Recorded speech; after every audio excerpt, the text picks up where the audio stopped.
Asking everyone to take their seats. So at this time, I'd like to introduce Dan Fenton Jr., who drove here this afternoon from South Jersey to be with us on our 75th anniversary.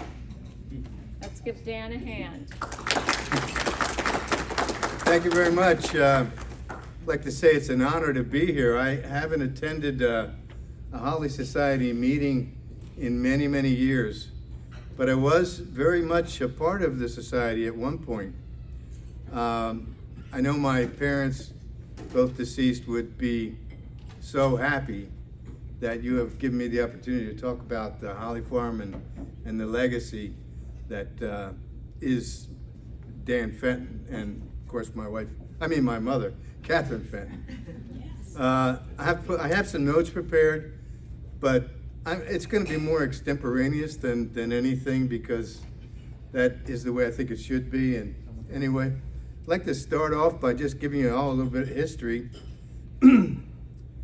I have been out of the country for the last 20 years, living in Cuba, in Havana, Cuba. It's a little bit different than most places, but we came back, and I have a family. I raised a family in Havana, and we all came back to take care of my mother. My mother was 95 years old, and we didn't think she was good. My sister Kathy and I didn't think that she was going to last more than a couple months. So we were very concerned, and I said, Kathy, we got to get 24/7 care. Now, if any of you know anything about my mother and my father, we have a house with at least 200 holly trees, with a hedge all around the property, and then other hollies interspersed within the property grounds. It's not a real big property, but we got a lot of trees. And so Mom didn't want, and they built the house, so they didn't want to, my mom didn't want to go to an assisted living place. She couldn't get along with anybody that we tried to bring in. Now, half of the people were from out of the country, but most of them spoke fairly good English. But, you know, it was something that was a big challenge for us to try to find someone that Mom would accept. And she had her ways, she had a routine, I guess we all do. So, you know, then I go back to Havana. I came up every Christmas, every holiday, every summer when the kids were out of school. I would come up and bring the kids up, and we'd visit. And then she said, oh, I don't, and I said, this would be disruptive as all get out, trying to bring everybody up here and take care of Mom with her routines. So I said, I don't think this is gonna work, Kathy. So I pack everything up, we go back to Havana. Next thing you know, Mom comes and says, Kathy, I don't like that one that we agreed on. I don't want anyone here. Who better than those who love me to take care of me? And that's kind of the way she talked. So I'm thinking, Mom, I just flew back to Havana with everything, you know, I mean, come on. So anyway, my wife was a nurse in Havana. So she said to me, if you go, we all go. And you know, I mean, I don't have to tell any men here that you don't argue with your wife. You know, happy wife, happy life, I guess. So anyway, we all came back to Millville, and we're there to this day, and that was 8 years ago, in September of 2014. So we came back to take care of Mom. Mom ended up living very, very comfortably for another 2 years before she passed away. So, you know, I thank God for the opportunity to take care of her in her last days. And anyway, so, okay, on with the show here. Okay. Mr. Wolf, Clarence R. Wolf, and my father started what is now today the Holly Farm. And the whole farm concept started as a result of a pickup truck load of holly going through what was New Jersey Silica Sand Company. Mr. Wolf saw that holly in the pickup truck, and he said, whoa, he ran outside, and he said, he stopped the driver, and he said, where did you get that holly? And the man said, well, Mr. Wolf, I didn't mean any harm, but I got it from your property, right on the Soka Sand grounds. He says, can you show me where you got it? So the man said, of course I can. So they took him out there, took Mr. Wolf out. Mr. Wolf looked at the trees, the stand of holly, and he said, whoa, this is a great, beautiful idea. So he sent a crew out to cut holly, and then he prepared a bunch of gift boxes, white boxes with some fancy red and white striped liners, and he made a box of holly boughs to send out to his foundry sand customers and sand customers, to his customers, as opposed to sending cigars or whiskey, which at the time was the custom. Mr. Wolf was a very religious man and didn't believe in that. So that's how all this kind of started. Then one year, in I think it was 1939, I wasn't even born then, by the way, but anyway, we had a frost in the woods, no berries, so it was panic time. And so we didn't know what to do. I mean, they didn't know what to do at the time, and so they just packed up the holly without the berries, threw in whatever other greens they could find to fill out the box, and sent them out. And Mr. Wolf said, I will not let that happen again. So he hired my father, who was the agriculture and science teacher at Mobile High School, and then he went to fight after Pearl Harbor. He went to fight in the U.S. Navy, appropriate place, Annapolis, to honor that. And then he came back, and he was waiting, while he was waiting to get his teaching job back in Millville, Mr. Wolf hired him to work at the sand company, but more so to take care of the holly orchard, because my father had a background in horticulture, having been a Rutgers graduate. So, Dan Fenton gets hired by Mr. Wolf by New Jersey Soka Sand Company. That was the beginning of the holly farm, because then they started to plant all these trees because they didn't want to have that experience happen again where the frost killed the berries. They bought wind machines, salamanders. The salamanders are these pots that you put in the orchard to heat up the air. They're fueled with oil, and they heat up the thing. We had bonfires, and that was what we did. So these big wind machines are in Florida for the citrus groves, and they're also in California. Mr. Wolf bought 3 of them, and we had about a 40-acre orchard at the time. And so we had 3 of these machines strategically placed throughout the orchard, and they were cool. They had double propellers, one here, one there, diesel engines firing those things up, and they would go on. And as you all know, I think probably you know, if you don't, well, I do, because I grew up in an orcharding operation, which I never realized it was an orcharding operation until much later in life. It was just normal for me, natural. That's all I ever knew was holly, and oh, we got to watch out for the frost. And I'd get down with my dad when I was like 5 years old. We'd get down, and it was always exciting to fight the frost. And when you have a perfect storm of a still night in like early May, late April, when the blossoms are just starting to form in our area, which is South Jersey, coastal, kind of right in between the bay and the ocean. Then you have, and a full moon, oh my God, no cloud cover. That's a perfect storm for a severe frost. And if we get that and we don't try to protect, then we're done. I mean, no berries.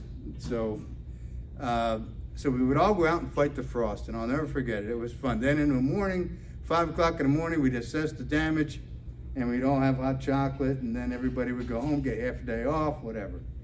So those are the memories I have, some of them. But let me get back to my script here. My script is. Okay, let me see. Holly facts. Well, I don't have to give you guys holly facts, or y'all, depending on where you're from. Holly facts, yes, of course it's a dioecious plant, blah, blah, blah. Yeah. My dad identified in the wild 14 different, significantly different varieties of holly that he named for Mr. Wolf's family, after Mr. Wolf's family. One male is David, which was Mr. Wolf's son, I believe. And then another one was Lady Alice, one of my particular favorites because it had a huge leaf. I've never seen, the leaf had to be this long and fat. Of course, when I was little, everything was bigger. But it was my favorite tree. And so it didn't propagate well, and it was never a commercial success. It was one of my favorites, Lady Alice. And then there was Mananico, which is, today, which actually, Mananico was used by Dr. Elwin Orton to create the Dan Fenton holly. And I know several of you have mentioned that you have Dan Fenton hollies. So Mananico was one of the original selections that my dad made from the wild. And then there was Cumberland, Mananico, Cumberland, Morris River, Red Velvet, all these different varieties. And Sue would relate to this, I'm sure, because she likes seedlings. So, we get all kinds of wonderful things from seedlings. We know what we're going to get when we do a vegetative cutting. We're going to get a clone of whatever we cut. But when you plant seeds, you never know what you're going to get because it reverts back to the genus, which is amazing. So anyway, that's some of the things that, how we got some of these different varieties, 14 of them. We planted an orchard of those 14 varieties also to take cuttings from and to propagate, and the ones that would do well in containers, we of course tried to commercialize those. Not commercialize because back then we didn't. I'm getting a little ahead of my story here. But anyway, any questions about the frost protection or anything while we're here? Yeah, how did you protect them? Turn on sprinklers? No, we didn't have, we didn't have that kind of irrigation. We did have some irrigation, but we had to do the salamander pots, these heaters. We placed them all over strategically in the orchard, and then turned on those wind machines, and they rotated. And there were two sets of propellers, big like airplane propellers on both sides, and they would rotate. They were about 30-foot high towers, and they would create this wind. And when you have wind, you're not going to have that frost. It's very important. If you have wind, when you have a still night, that's when you got to really worry about frost. So if you have a wind and you have some warm air coming up and the wind mixing it in, that is what we did. We also did, being an orcharding operation, we had a problem with the birds. And birds have a varietal preference. Go ahead. I was going to ask, how accurate were your weather forecasts then? They were as accurate as we could get. I mean, it wasn't like NOAA or anything like that. So it was like, when you knew that there was going to be a frost and it was starting to get cold and it was early May and you knew that the blossoms were going to be on there and the berries were probably set up in the middle of May, around May 16th is when they used to set up on American holly. They set up earlier on aquifolium. But so we didn't have any real accurate way to determine that. But you kind of know, you get a gut feeling, and you have to do these measures. Even if it doesn't happen, you got to make sure that, and this is certainly true for apple orchards and any kind of fruit orchards. And we had a fruit orchard. It was a holly fruit. So we had to do everything that those orchards do, including discara, frost protection, certainly. And we didn't have the irrigation, but that's a very, very good way to do it. When you can irrigate and ice coat, that's like what they do up in Washington State with the apples in Oregon. That's the best way to do it. There's no beating that. And netting and everything. But we didn't have that. In fact, I don't even think Oregon or Washington State had that in those days. Because we're talking way back. We're talking like the late 50s, early 60s. Well, that's my memory. I was born in 1953, so, you know, when I was a little, I think when I was 5, 6 years old is when I would go out with Dad and we'd do the, you know, frost. I don't know what I did to help, but I did whatever I could. But I still remember it. And and yeah, and back to the orchard part. I never thought it was a farm, you know, a holly farm. You know, it was just so natural for me because it was something Fenton's did. I mean, that was our life was the holly farm and the sand company and Mr. Wolf. So, Mr. Wolf's son Franklin built a house on land that Mr. Wolf owned, and I guess he sold a lot to my father, and my dad built a house right next to Franklin Wolf's house. So I grew up, my sister and I grew up with their kids, and we were like all family. So it was really nice way back. We were all like family. And anyway, back to the orcharding part. So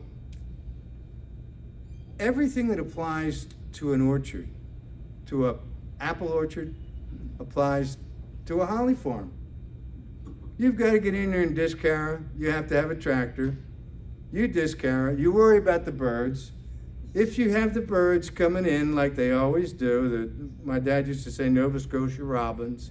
I don't know, I'm a bird watcher, but I've never heard the distinction between Nova Scotia and robins, but Dad always said Nova Scotia robins. Perhaps that was the flyway where most of them came from, but anyway, they came in and they had a varietal preference.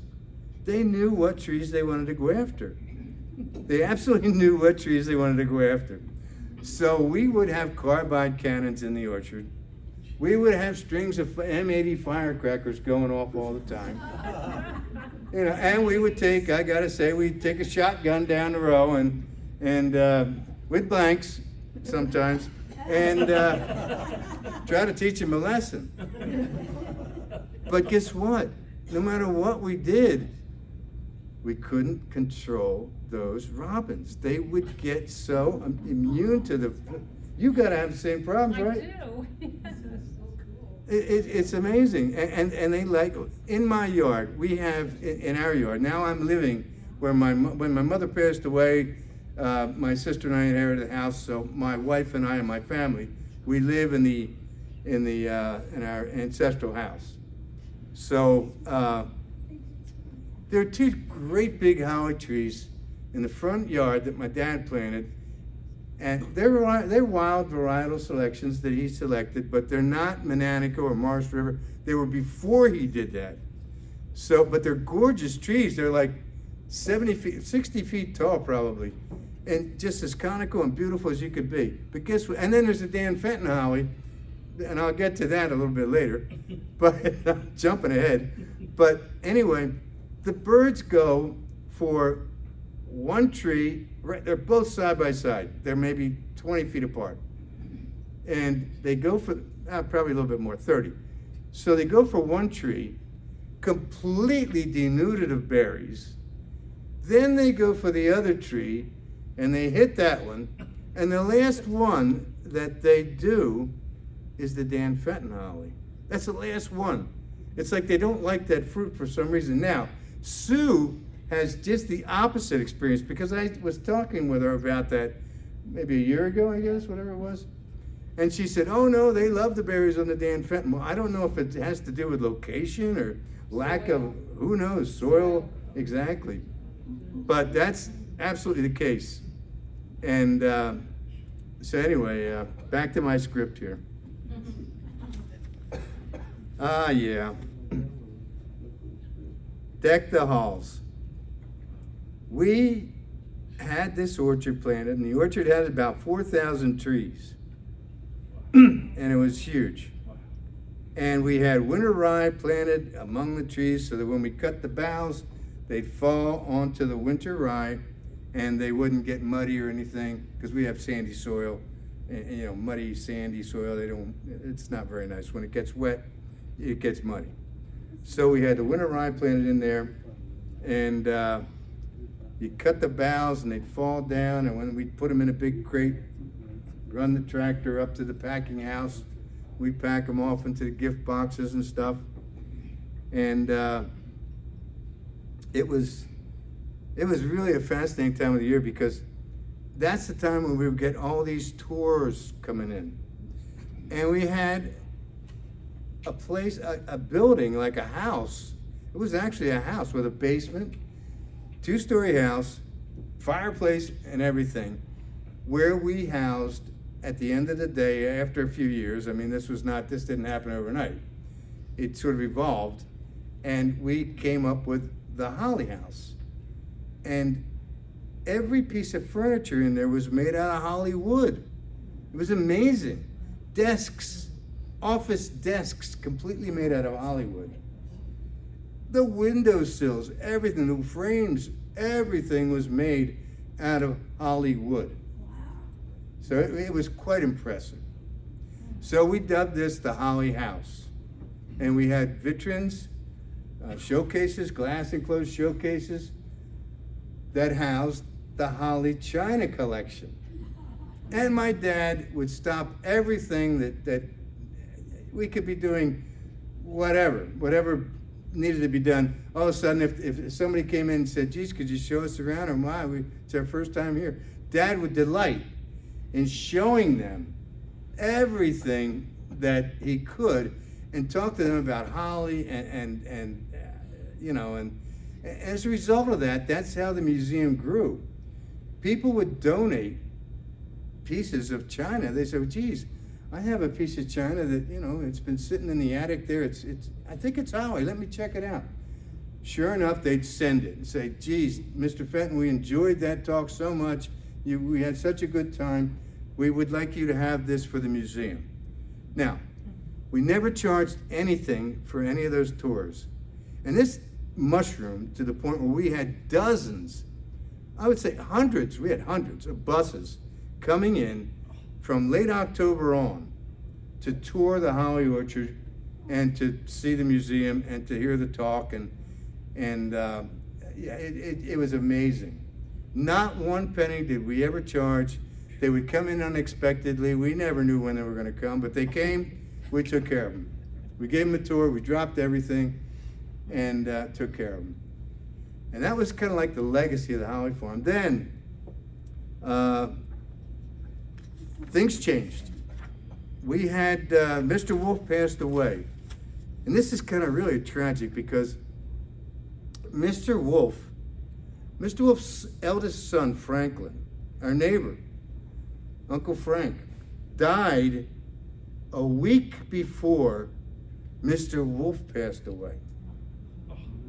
It's like, you can't write this. I mean, this is like so horrible. I mean, this is family tragedy. So Mr. Wolf passed away 1 week after he lost his eldest son. That has to be really hard. What year was that, Dan? Back to my notes here. You would ask that, Sue. 66, May 7th, 1966. I've got the notes. May 7th, 1966. And Franklin died of a heart attack on May 2nd, 1966. So, everything was transformed. The sand company, which owned the Holly Farm, the property, the land the Holly Farm was on, was sold. And my father worked for the sand company. The Holly Farm was not a commercial enterprise. It was a hobby, Mr. Wolf's hobby, that my dad took care of, and they both loved it. So when he died, the board of directors of New Jersey Silica Sand Company had to decide what to do with this company. And there was some infighting among the will and the who's going to take over and who's going to do this. The board finally decided they were going to put it out for bid, and Warner Concrete Company bought it, and they were a Philadelphia-based concrete firm, and they bought it for the sand. Of course, we had silica sand and we had foundry sand. I'm not going to get into a sand discussion here, although I do know that too. But anyway, so they sold the sand company, and Warner Concrete had no use for this wonderful concept of sending out gift boxes of holly and anything like that. They want the sand, they want the money, they want to make concrete, period. So at that point, everything changed. My dad was heartbroken when they made him president of the company, of the sand company, but then his heart was always in the holly, and he loved holly. He became known as Mr. Holly.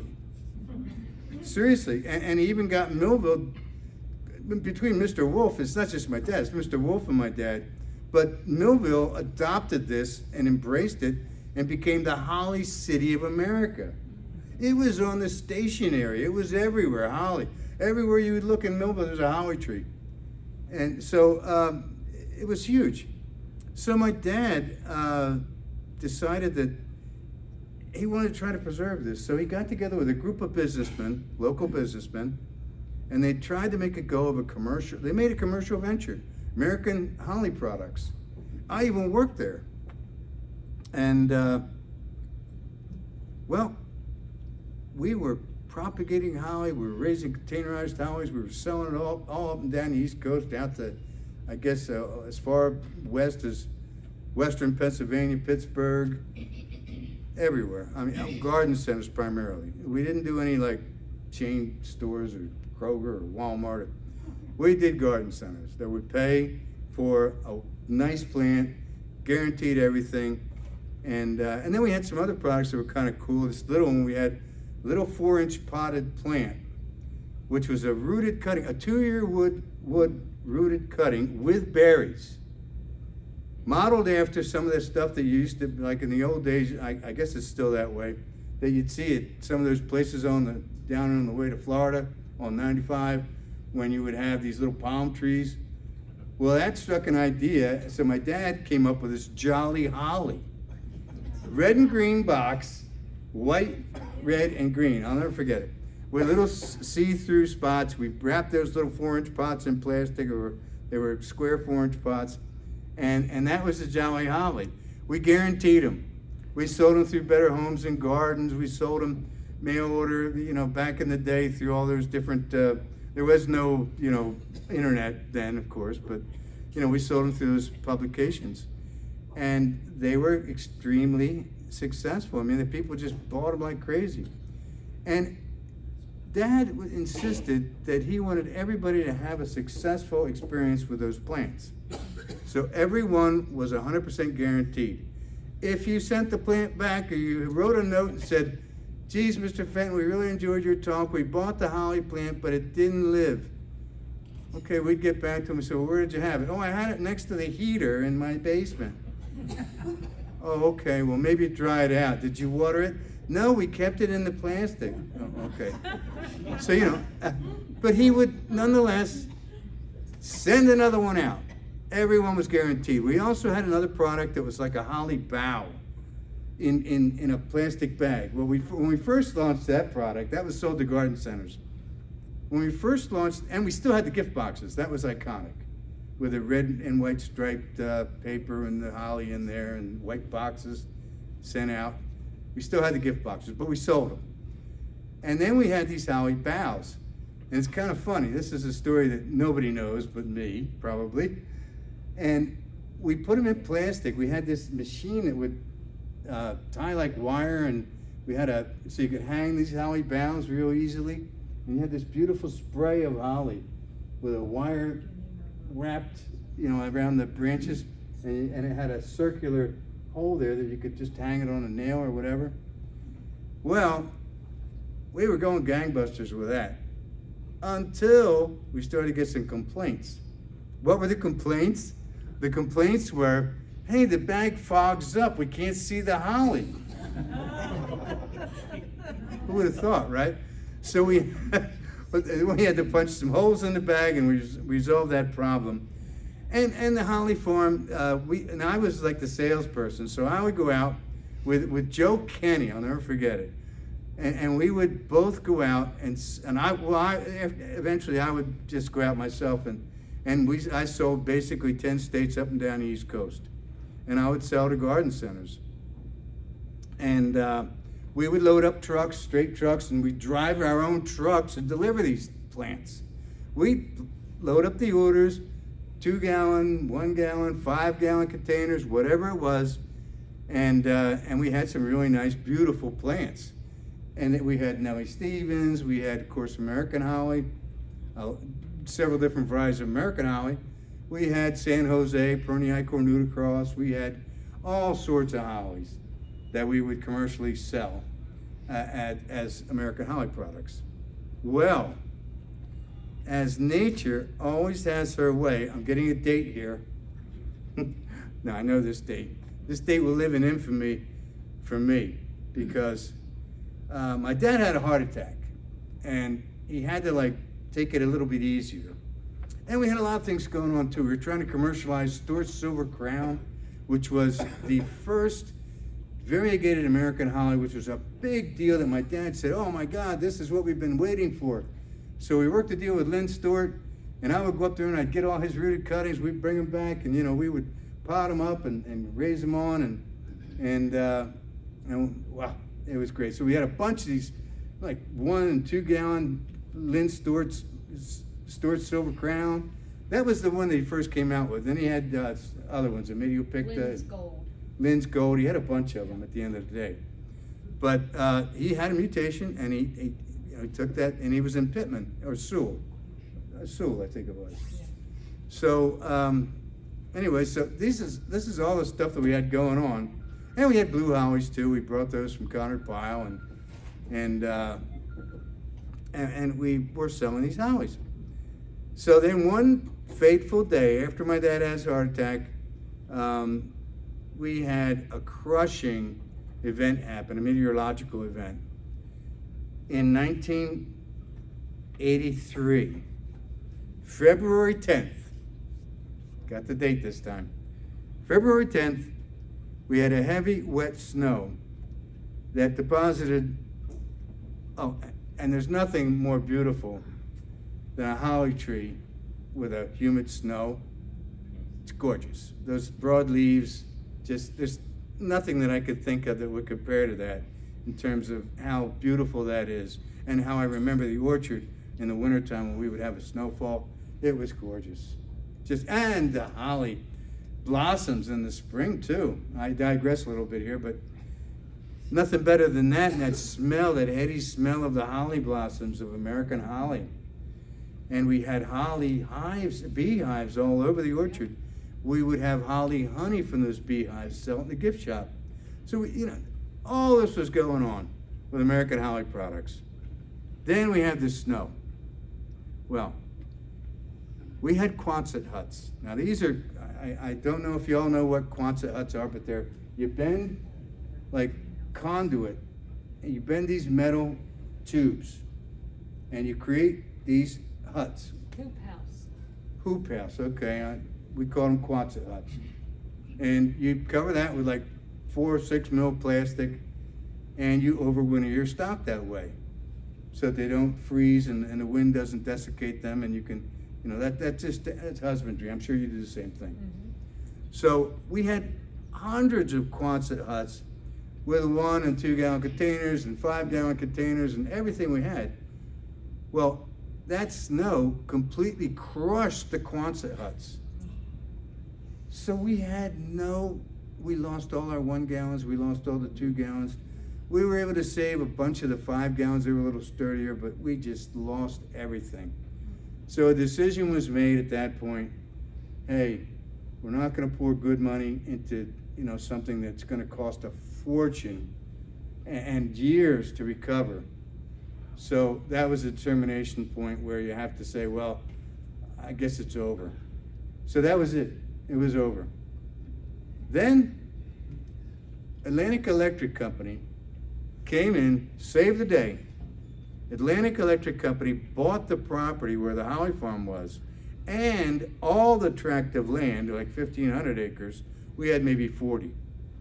And we had part of that planted with the varieties that I mentioned earlier of Annapolis that my dad had selected.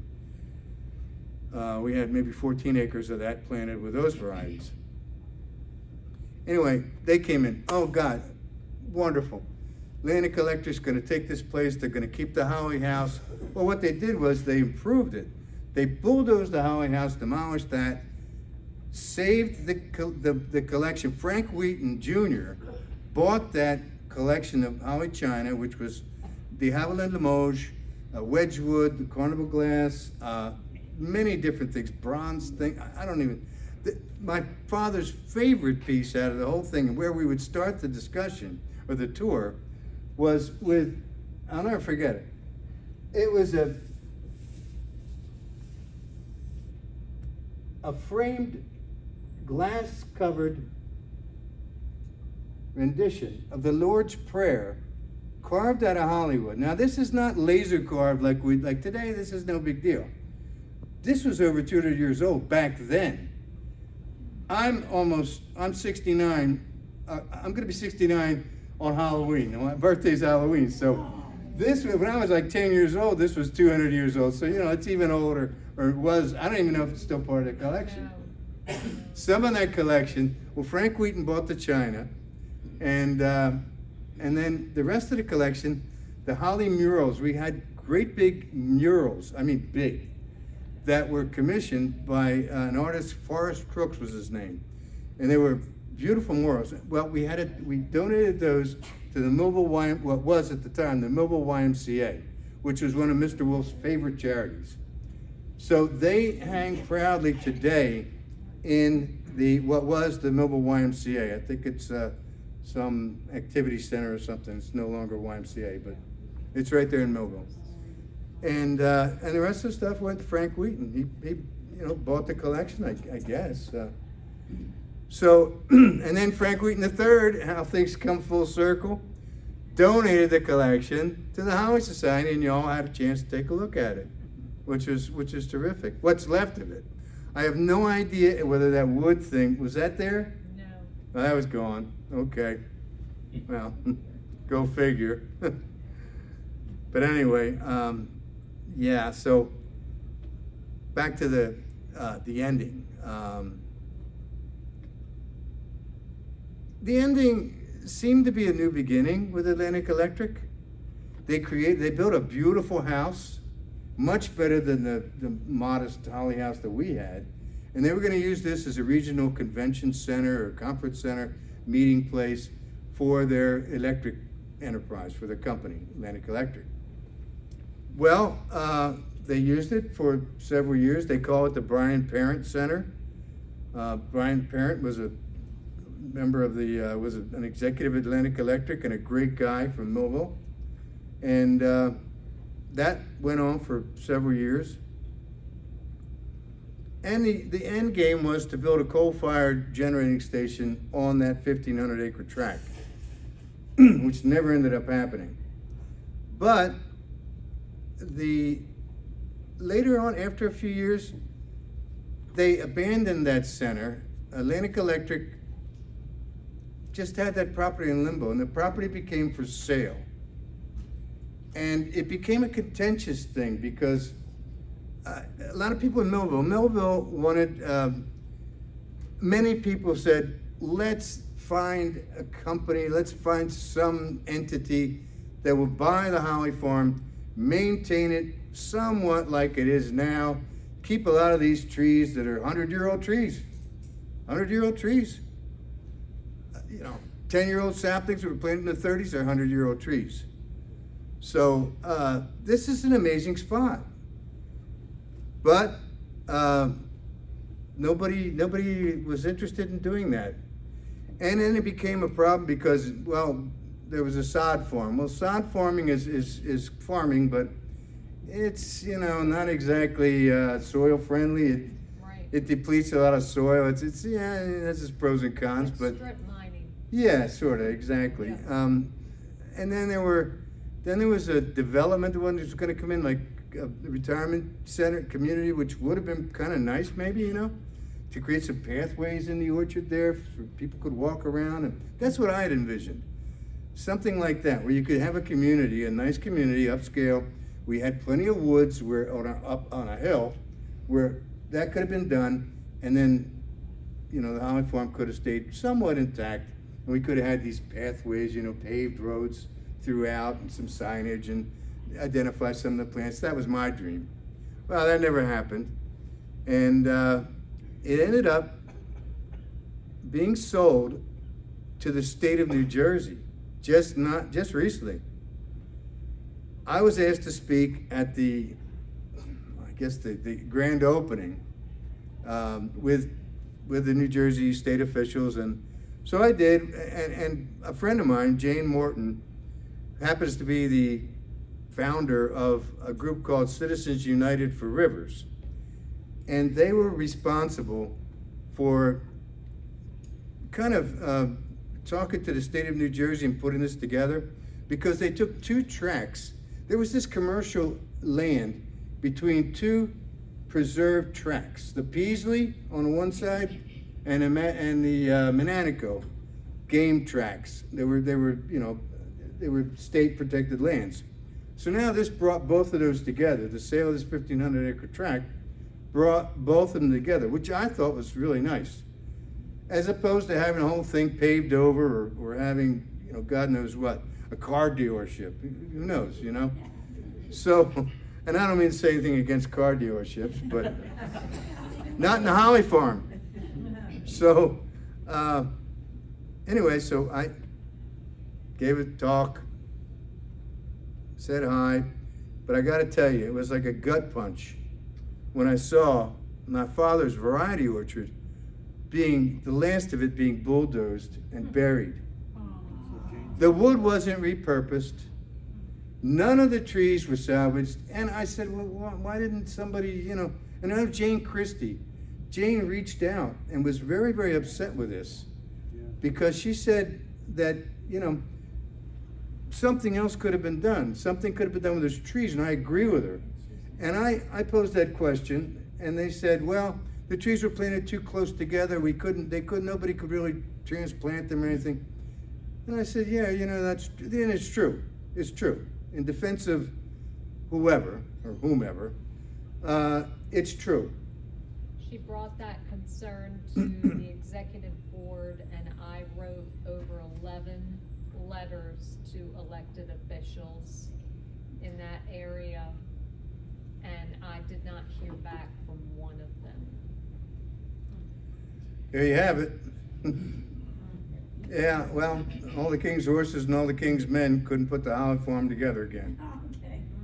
So, but it was like a gut punch. I mean, if y'all can imagine me having grown up on this farm, and my father's legacy, my family legacy. My mom worked in the gift shop. My sister was involved. We all grew up with this. This was part of our fiber. And then to go there and see everything bulldozed except for a few, you know, well, maybe there's 50 trees there now. And it's closed. This was a year ago. I think pretty much, here are my dates again, okay. I'm bad with dates, as you all can tell, but here we go. This was,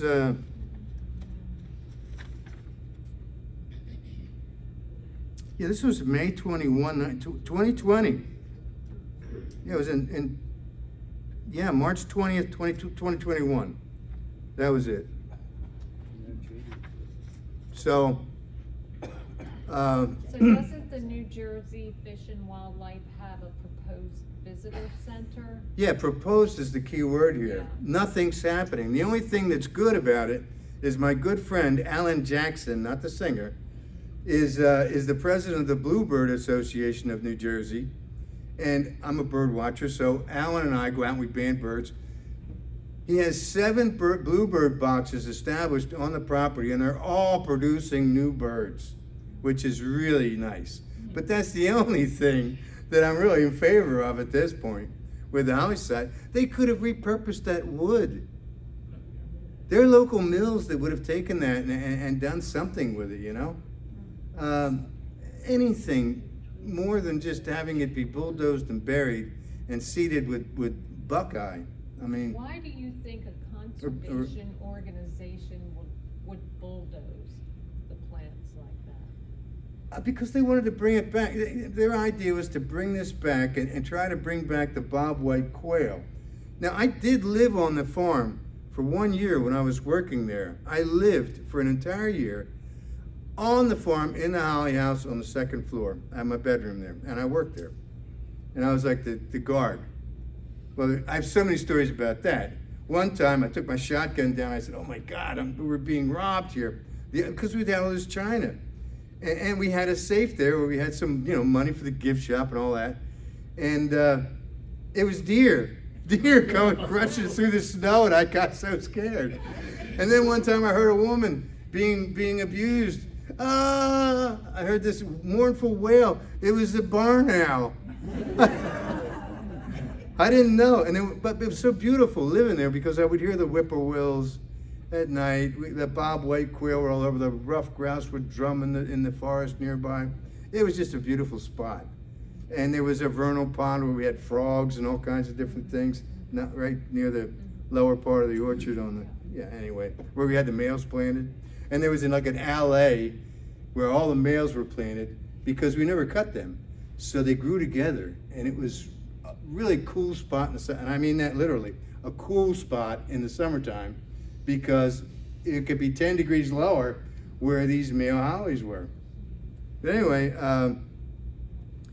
one thing that I am so thankful for, in addition to the fact that the Holly Society has made my life much richer, I would never ever be able to say that I was at the Heritage Foundation of Sandwich and saw their grounds and beautiful trees and their gardens, or that I was a visitor at the Polly Hill Estate on Martha's Vineyard with the Holly Society touring the grounds. These things are part of my upbringing that I will never forget, and so the Holly Society to me is like really special. And I know I've been away from it, but I've been a member for a couple of years now, thanks to Sue. And, my rekindled interest as a thanks to the Citizens United, even though that didn't go down exactly like I had hoped. One thing I will never forget is our good family friend, Dr. Elwin Orton. Dr. Orton and his wife, Portia. I remember them from forever, because he did a lot of work using in hybridizing, in intraspecific hybridizing of Ilex opaca with some of the varieties that my dad developed, because the goal was to get a glossy leaf to compete with aquifolium, the English holly, because it was so spectacular.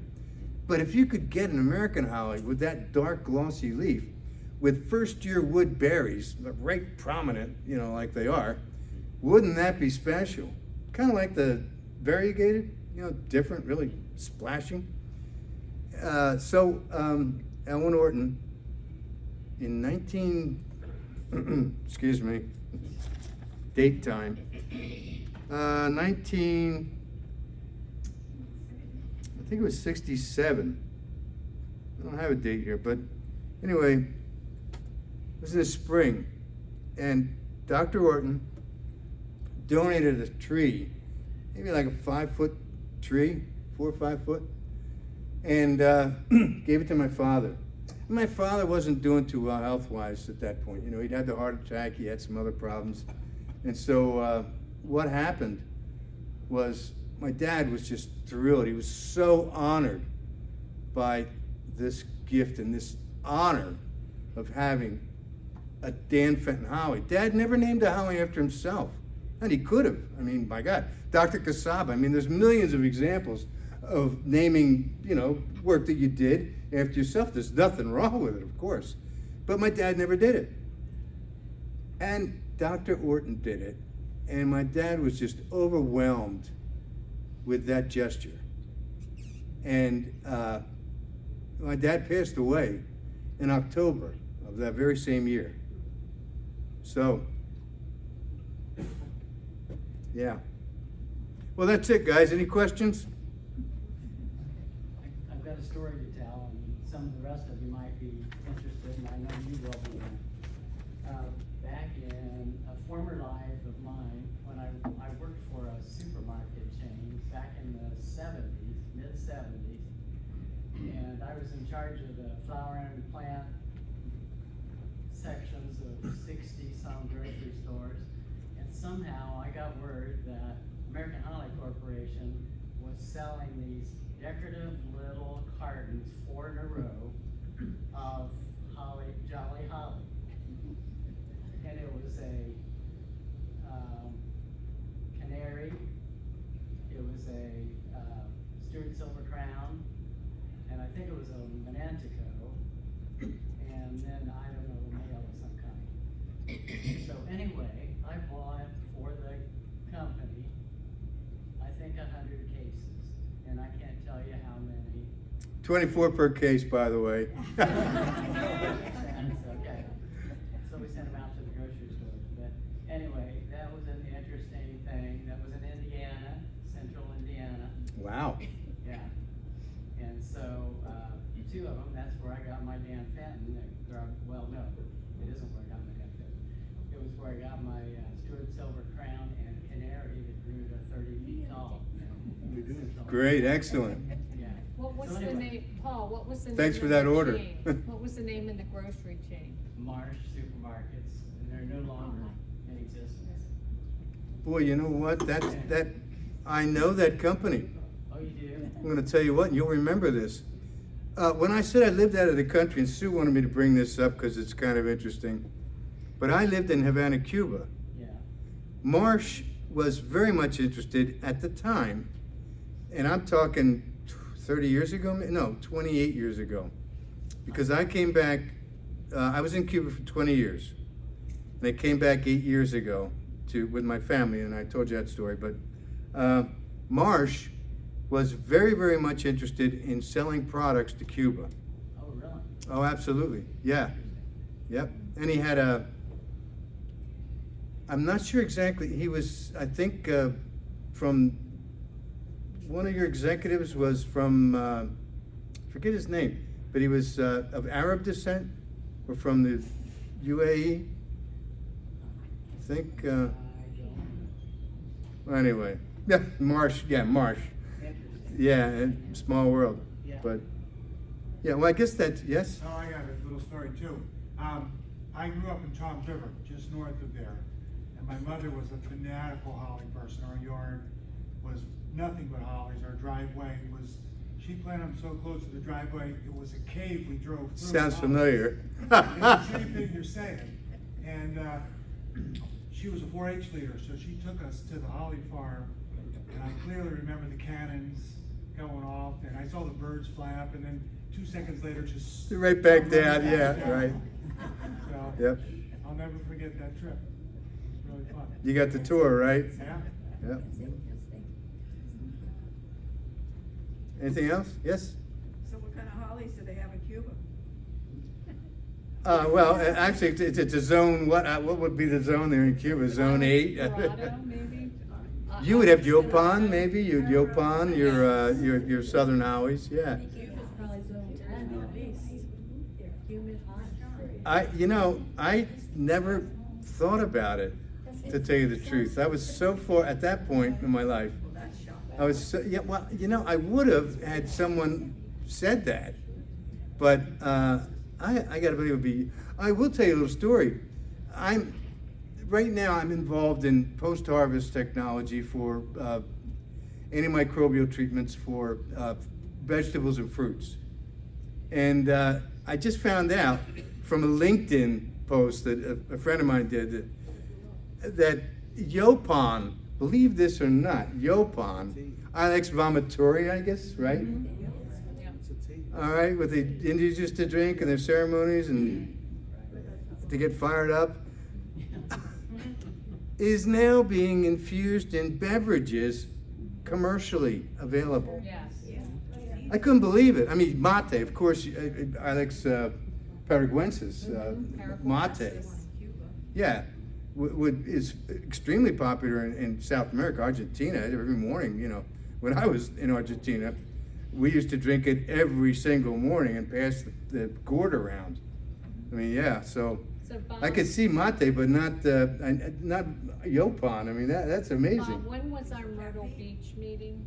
2016. 2016, we And we met had in we had Myrtle the gentleman Beach, there and that we were had trying to 2 start the Yopon tea Holly tea distributors. Really? Yeah. Wow. I mean, they were doing it commercially. Y'all were ahead of your time. Absolutely. Yeah, it's good too. We all had samples. It was very good. Well,